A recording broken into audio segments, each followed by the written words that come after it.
This is the most amazing Mercedes that you could buy in America. And Nathan, do you know why? Tell me why. Well, look at your Suburban. Oh, it's tiny. Exactly.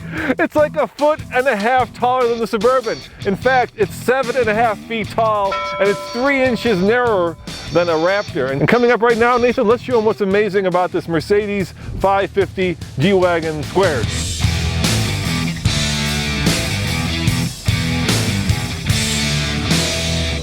This Mercedes has about 18 inches of ground clearance, and that's partially because it's got Porta Axles. In other words, the drive shaft doesn't come into the center of the wheel, but at the top of the wheel. Now, 18 inches of ground clearance is amazing because think about a lifted Jeep. A standard Wrangler probably has about 9 inches of ground clearance. If you give it a 6-inch lift, you're only at 15, and yet this from the factory is at 18. That is truly amazing. Let me show you just how amazing that is. Nathan, what are you doing? This is why I get the big bucks. I'm not sure about that.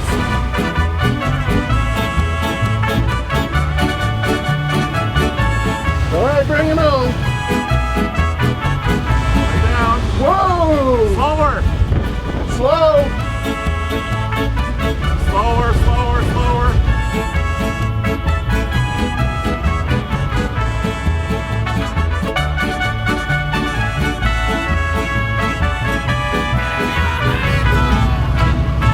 Oh, Mercedes tastes so good on the other side. It's delicious. This Mercedes is so tall, it has a special bumper that hangs down underneath, like a trailer in a semi-truck, because in an accident, you wouldn't want a car getting stuck or wedged underneath this thing. Being that the 6x6, at least currently, isn't available in the United States, they took this, boom, cut off the rear wheels, whammo, that's what you got. Slowly! That's a big drop!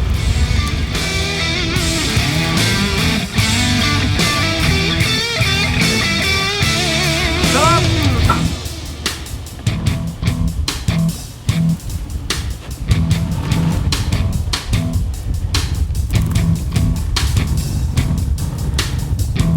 It doesn't matter how you drive the G-Wagon. You could be on the highway, you could be in the city, or you could be on the highway in the city. Either way, you're gonna get 11 miles to the gallon. And actually driving up here, we only got 10.4 MPG.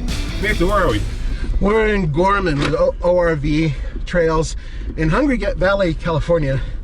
And pretty good off-roading here, but nothing that's gonna challenge this thing. Seriously, I've never been in anything that is this off-road capable right off the production line.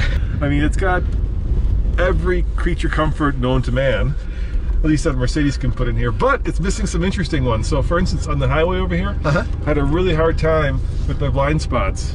Oh, really? No blind spot detection. Oh, gosh.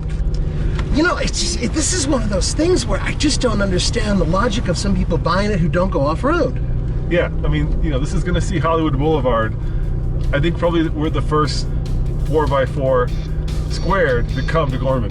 Oh, I'm sure of it, and probably the only one ever that will.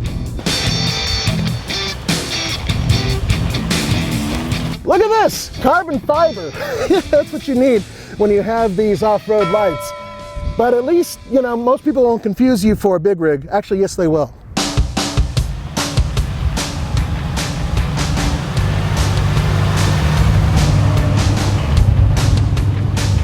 Big toggle switches. 3 lockers. Isn't this awesome? Front, middle, rear.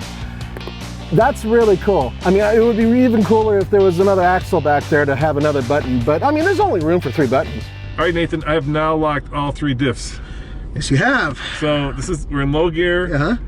This is one of the steepest hills here, so shall we try it? Oh, hell yeah. All right, let's go for this, man. This is a little spooky because it's very steep. It is steep indeed.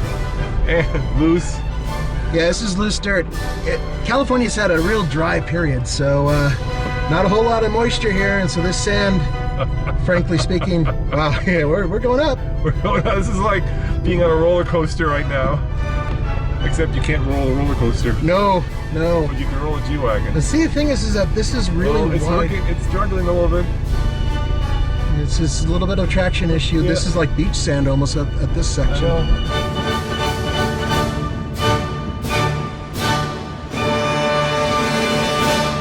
Okay, folks, 4 wheels, 8 shocks. That's right.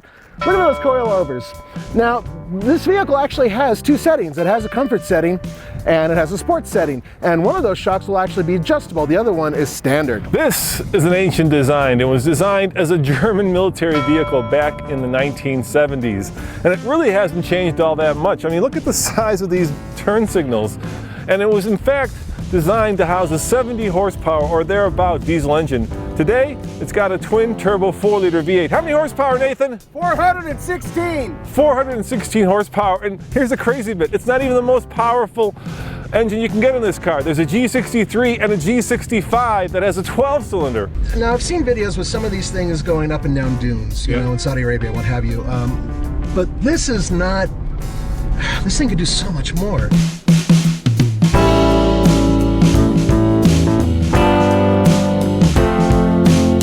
Guys, these are 3 2555s. Woo! They're based on 22-inch wheels. They are massive with 8 lug bolts. Each one of these has got to cost as much as my house. These are Pirelli Scorpions, and frankly speaking, I'd rather have a little less wheel and a little bit more tire, but maybe that's just me. You know what else is amazing? Let me give you a hint. It's right there. That's right, quad side pipes on a Mercedes. But what's even more amazing is the fact that, well, you know what? You just got to hear them.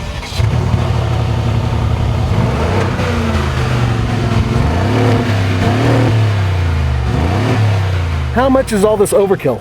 You mean this amazingness? This amazing? It's only $225,000, Nathan. That's all.